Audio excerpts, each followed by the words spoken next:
AP express news చూద్దాం. Vizianagaram ZP chairman Srinivasarao పుట్టినరోజు సందర్భంగా బొబ్బిలిలో ఏర్పాటు చేసిన ఫ్లెక్సీలను గుర్తు తెలియని వ్యక్తులు చింపివేశారు. ఫ్లెక్సీలను చింపిన దుండగులపై చట్ట వ్యతిరేకమైన చర్యలు తీసుకోవాలని వైసీపీ పట్టణ అధ్యక్షుడు రమేష్ నాయుడు, కౌన్సిలర్ చిన్నశ్రీను పోలీసులకు ఫిర్యాదు చేశారు.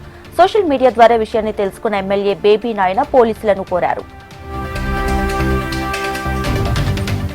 శ్రీ సత్యసాయి జిల్లా మడకశిర పట్టణంలోని ఆంజనేయ స్వామి దేవాలయంలో ప్రత్యేక పూజలు నిర్వహించారు. పీఎం మిథున్ రెడ్డికి బెయిల్ మంజూరు కావాలని గుడిలో వైసీపీ సమన్వయకర్త ఆరలక్కప్ప ఆధ్వర్యంలో 101 కొబ్బరికాయలు కొట్టారు.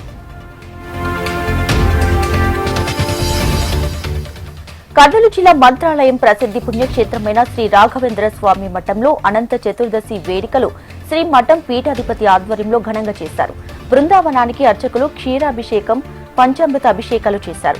మూలరాము మందిరంలో శ్రీ మఠం పీఠాధిపతి సంస్థాన పూజలు చేశారు. బంగారు మండపంలో కలశాన్ని కొలువు చేసి విశేష పూజలు చేశారు.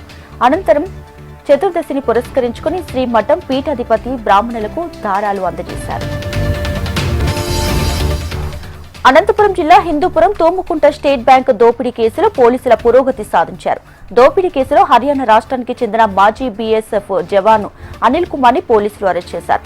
అతని నుంచి 2 కోట్ల విలువ చేసే బంగారు ఆభరణాలు, కారు, ద్విచక్ర వాహనం స్వాధీనం చేసుకున్నారు. తోముకుంట స్టేట్ బ్యాంకులో జరిగిన దోపిడీలో దొంగలు మొత్తం 11 కేజీల బంగారం, 37 లక్షల నగదు దొంగలించారు.